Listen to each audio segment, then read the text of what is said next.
আসসালামু আলাইকুম। আজকে আবারও চলে এলাম মোমেনাস কিচেন অ্যান্ড ব্লগে। আপনাদের সবাইকে স্বাগতম। আজকে আমি এখানে মূলা দিয়ে শুটকি রান্না করব, আর আলু টমেটো দিয়ে পাঙ্গাস মাছ আর মাছের মাথা রান্না করব। তো ধনেপাতা দিয়ে করব। তো চলে যাই মূল রেসিপিতে।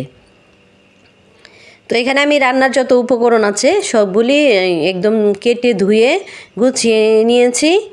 আর এই যে দেখেন, এখানে শুটকি গরম পানি দিয়ে ধুয়েছি, এখানে মূলা কেটে রেখেছি। তো প্রথমে আমি কড়াইয়ে কিছু তেল দিয়ে দিয়েছি আর 2টা পেঁয়াজ কুচি করে দিয়ে দিয়েছি। আর পেঁয়াজটা যখন লাল হয়ে যাবে তখন আমি এখানে কিছু সামান্য পরিমাণে পানি দিয়ে দেব।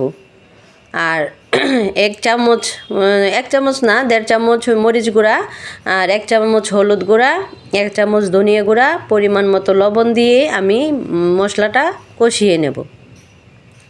আর শীত স্পেশাল সবজি, শীতের সময় অনেক শাক সবজি পাওয়া যায়, আর শীতে খেতেও অনেক মজা লাগে আর অনেক মজা খেতে। তো তো মশলাটা এখানে ভালোভাবে নেড়ে চেড়ে মিশিয়ে নেব। আর শীতের সবজি খেতে আসলেই মজা লাগে, এই সময় একটু অনেক বেশি খাওয়া যায়।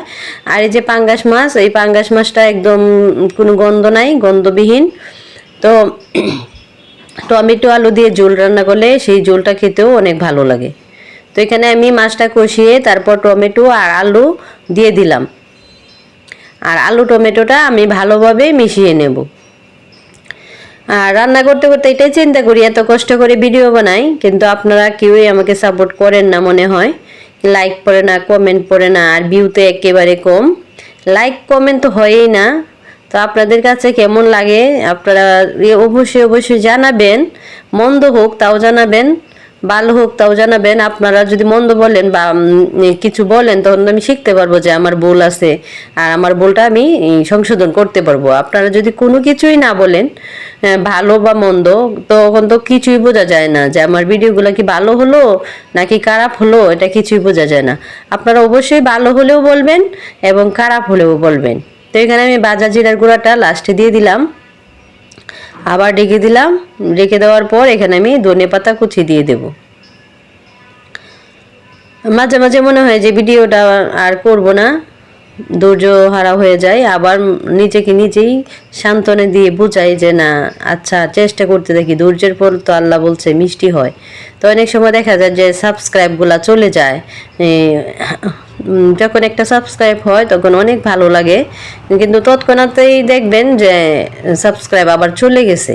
তখন ভিতরে অনেক কষ্ট লাগে যে কে আমাকে করলো, আবার কে আবার আমার কাছ থেকে দূরে সরে গেল, কি আমার কি ভালো হয় না নাকি, এটাই কষ্ট লাগে।